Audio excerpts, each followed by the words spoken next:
It's time to blow up the bowl system. It's time to kill it.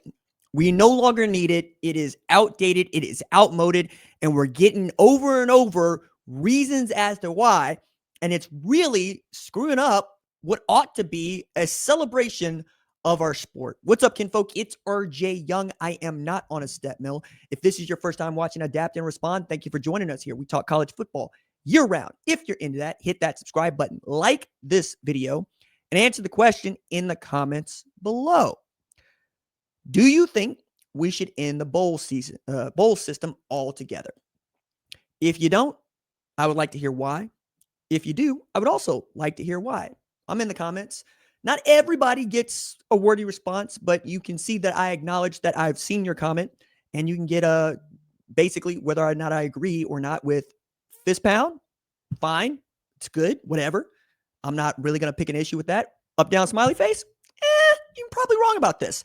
But in as far as Notre Dame is concerned and the bowl system, I think we've kind of come to what needs to be an inflection point, a watershed moment in the sport. We don't need 40 friggin' bowl games. We've never needed 40 friggin' bowl games. But when we did have 40 friggin' bowl games, it was because people would watch them. We put bowl games on television. And the reason that you have ticket allotments that need to be sold is so that there's a better television product. Believe it or not, people like to watch games on television if there's a large crowd of people that are there in attendance to watch it too. It's how these things work. It's easier to sell those things, easier to put commercials and advertisements on them. So you sell them. But then you have games that aren't really that well watched for the sake of having them. And I'm not going to just go ahead and demean all the bowls, but do we need a Bad Boy Mowers Gasparilla Bowl? Do we need a Tax Slayers Bowl? Do we need an R&L Carriers Bowl? Did we need the Walk-Ons Bar Bowl? No, we don't need those things. We've never needed those things. But if you can make money doing those things, putting an advertisement on it, the Jimmy Kimmel Bowl, the Rob Gronkowski Bowl, the LA Bowl, whatever, then people would do it. And in lieu of a formal playoff system, postseason system, this is what we did. But now we have a formal postseason system. It's called a 12-team playoff. We're in its second year. We've been doing a tournament for the last 12 years. It's fine. It's not perfect. It can be better, and it should be better, and we should be improving it each and every step of the way. But as we get more stakeholders that are used to having their cake and eat it too, like Notre Dame, you're also getting teams that are deciding in this new era, it's not worth it for us to play a college football bowl game. Without picking on Notre Dame right now, I did that segment earlier. You can go watch it. It says Coke Notre Dame on the thumbnail. Kansas State and Iowa State have decided they're not going to play their bowl game because they've had coaching changes. Players are probably going to hit the transfer portal and will just not choose to show up to practice and play.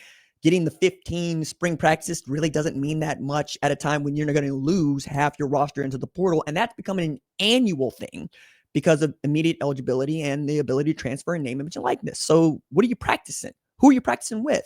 Your true freshmen might level up, but they might not be your true freshmen come January 2nd when the portal opens. It's kind of stupid. It's asinine. In the case of Iowa State and Kansas State, that makes a lot of sense, right? They're willing to eat the $500,000 fine that comes from the Big 12 to not play. And the reason they're being fined is because the Big 12, like the ACC, the SEC, all of the conferences have obligations to fulfill with these bowls where they've signed contracts to field this kind of a team, ranked 4, 5, 6, or even 1 or 2 in their conferences for this bowl game so that the bowl understands who it's going to choose from, like the Alamo Bowl getting to pick the teams, whatnot. And this has been news. Like Brett McMurphy breaking all the bowl games has been going on since I was 25 years old, maybe sooner, right? Back when he was still at CBS. It's just not a thing we need anymore because all anybody wants to do now is make the college football playoff. And that's not just because they want to make the playoffs, because that's where the money is. Conferences get $4 million for each team they get into the college football playoff. That's for the first round. Last year, Notre Dame made $20 million just by going from the first round all the way to the national championship game. You get paid for being there. You don't get paid for winning. Like you want to win, right? And there's spoils that come after that. But now that you have revenue sharing that you have to have across all of your athletic department, men, women getting paid, and name, image, and likeness money to raise, you need every dime you can get. And you also need to save all the money you can. So why spend this money on traveling to a bowl game for a bowl that doesn't mean anything to you on a 6-6 year or even an 8-4 year when you don't have to, especially when you're trying to figure out what your team is going to look like for 2026 right now. We also saw a whole bunch of Power 4 coaches fired. At one point, we had 9 openings before the season ended, and we saw a bunch of those filled, right? If Chris Kleiman had not decided to retire, would they be playing their bowl game? Maybe. Had Matt Campbell not taken the job at Penn State, would Iowa State be playing its bowl game? Maybe. But that's beside the point. The point now is we've reached a point where Notre Dame, Miami, and Alabama all had credible arguments to make the college football playoff. Only 2 of the 3 teams could make it. And the one team that was not a conference member and had not played a conference schedule got left out and decided to make a mess. When they opted out of playing in a bowl game, it's a signal that they were only in this to play for the national championship. And they're no longer going to be in this just to play postseason football. That's a sign that I think other programs also need to take into account. Now, obligations from conferences are what they are, and the contracts are going to be what the contracts are. But there's an easy fix for this. First, do away with the bowl system. You don't need bowls for the sake of having bowls. Not 6-6 teams shouldn't be rewarded by playing in a bowl game. I've never liked this. I always hated this. If you didn't win 10 games, what the hell are you doing playing postseason football? Now, there's an argument for this in a playoff format because the reason that you would want to make it in as a 6-6 team is you still got a shot to go on a run. But to play a one-off is ridiculous. That doesn't make any sense, especially in this age where you don't have the 15 practices just to have them. You would have the 15 practices because you knew you were going to have a class that was going to be around for next year and you could grow it up. Dave Clawson used to do this at Wake Forest, and he'd have a bunch of redshirt juniors and redshirt seniors that leveled up into a really good football team. But it took time to build. Now you can do that overnight, and you're expected to because of what Indiana was able to do the last 2 years. Everybody wants to be them now. Texas Christian turned over a 5-7 team into a national title runner-up. Didn't even have to win its Big 12 championship to get there. This is the reality. And I don't argue strategy. Just because you don't like it doesn't mean that you don't have to go along with it. This is how it works. So what do we do in lieu of this? What do we do if we're going to do away with the bowl games system?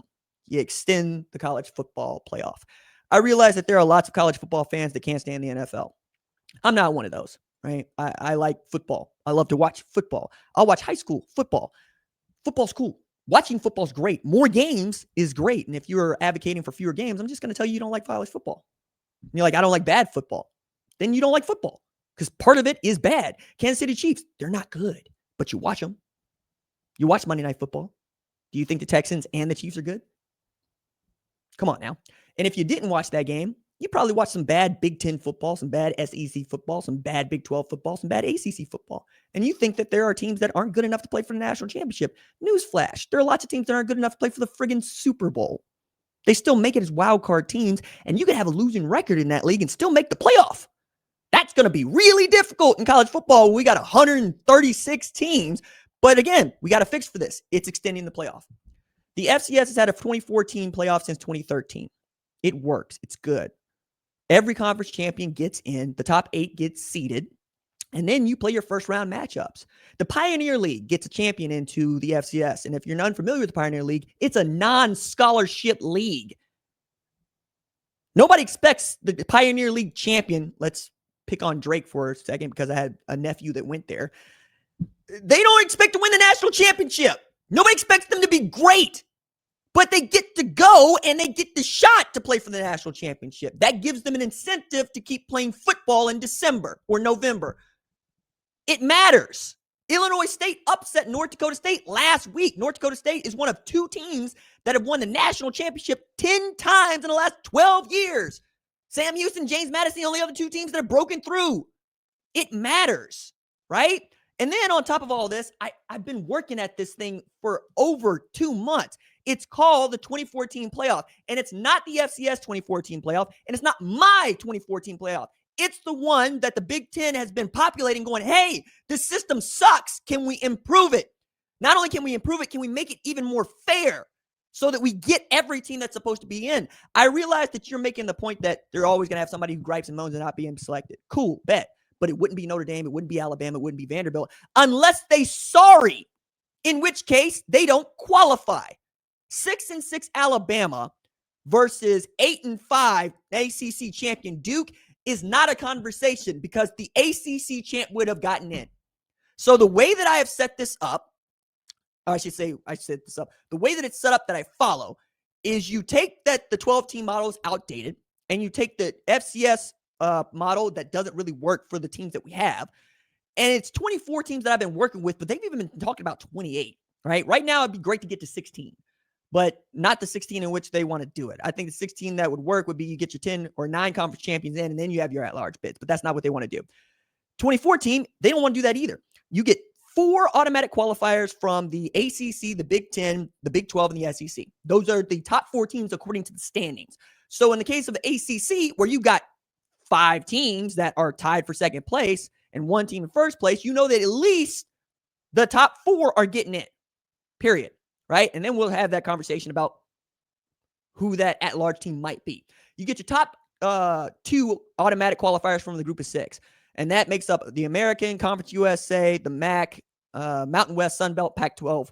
I don't pretend that the Pac-12 doesn't exist. I actually got an editor that asked me about this. Is like, have you always been saying group of 6? Yes. I don't pretend that the Pac-12 is not a conference. Even if it's just Washington State and Oregon State right now, it's also going to be very large next year, and it's coming online. State conference. It's going to be a whole bunch of Colorado State, Texas State, Oregon State, Fresno State, Washington State. They're going to be a group of 6 conference. So I've just been saying that. But those are the teams you got to pick from. And then you have your 6 at-large selections that the committee gets to make. And those are the only selections that the committee gets to make. Notre Dame would have to be one of those selections because it doesn't join a friggin' conference. If you want to be one of the teams that automatically qualifies for the playoff, fine. But automatic is really, I think, the thing that people are getting hung up on here. It's automatically qualifying if you won the division in the NFL. It's automatically qualifying if you won the district in high school football. Let that part go. What matters is we won 8, 9, 10, 11, 12 games in the regular season in our conference. We deserve a chance to play for the national championship. Amen. You do. So instead, we're watching the 12 team where I actually forgot a team. Notre Dame, Alabama, BYU. And then we're talking about Miami. On top of that, I would also add Vanderbilt had a hell of a season. 10 wins. Utah had a hell of a season. 10 wins. Michigan, 9-3. USC, 9-3. Brand names we would like to see with players that we like to watch. Make it easy. Make it simple. This is how you do it. Now, the other part about this that I think is rather fascinating is just how many teams are still in the mix all the way through. And if you want to tell me that you're cheapening the regular season, the first thing you can do about that is make sure that the SEC doesn't play any FCS teams. Make sure nobody plays any FCS teams. Matter of fact, change the scheduling to reflect the national landscape. The conferences need to get together and make sure we have NFL-style scheduling where we know we're going to get to see these matchups in the regular season. Alabama playing Ohio State week 3. Georgia playing Texas Tech week 5. And then you shorten your conference schedule. Maybe you only play 7 conference games. Maybe you only play 6. Either way, what we have now sucks. It doesn't work. When you got teams that are refusing to play football because it's not financially incentivized, they're not financially incentivized to play, you should financially incentivize them to play. It's that simple. And then when I looked at it, we're also getting 16 home games, which is remarkable. Oklahoma gets to host a home game, and I swear to you, it's going to be bigger than the Super Bowl in Norman on December 19th when Alabama comes to town. It is the hottest ticket in state history, period. You can have that everywhere with 16 different teams. So I'm looking at the final bracket that I put together, right? I got Pittsburgh in as 8-14 with automatically qualifying the ACC. Duke, 8-5, ACC champ, automatically qualifies as one of the top teams. Arizona, 9-3, automatically qualifies as a top 4 team in the Big 12. Navy was my group of 6 at-large selection. that's another thing where the committee is going to be able to use its discretion. So if they wanted to pick James Madison and Tulane, they could do that. If they wanted to pick Kennesaw State, who won the Conference USA title, and Boise State, who won the Mountain West title, they could do that. Maybe we could think about it. But right now, the Group of Six just does not have the kind of sway that means people will want to watch them play football as these other teams. So you're just going to leave it up to the committee because it's not really as important as making sure you get these teams from the core conferences that make up the money driving. 20, Michigan, 9-3. Virginia, 10-3, played in the ACC title game, automatically qualifies. Group of Six pick for me was James Madison, 12-1, Sun Belt Championship. SC, 9-3. Alabama, 10-3. Tulane gets a home game, 11-2. Instead of having to go on the road to Ole Miss after winning a conference championship, your reward is you got to go take on what is the third best team in the entire SEC at the Grove. Utah, its only losses are to BYU and Texas Tech, two top 15 teams who won 11 games, 12 games respectively here. Come on. Texas, 9-3. The loss to Florida would not really matter that much as we think that it's one of the best teams and should get in that large berth. BYU could be one of those teams that gets in on being the strength of the second best team in the Big 12. Vanderbilt, at-large team for me. Great season. Losses to Alabama and Texas. 10-2. Heisman Trophy candidate in Diego Pavia. Notre Dame would get to quit complaining and just take this at-large berth and get the home game like they had last year. Miami wouldn't be in a head-to-head with Notre Dame, also get the home game.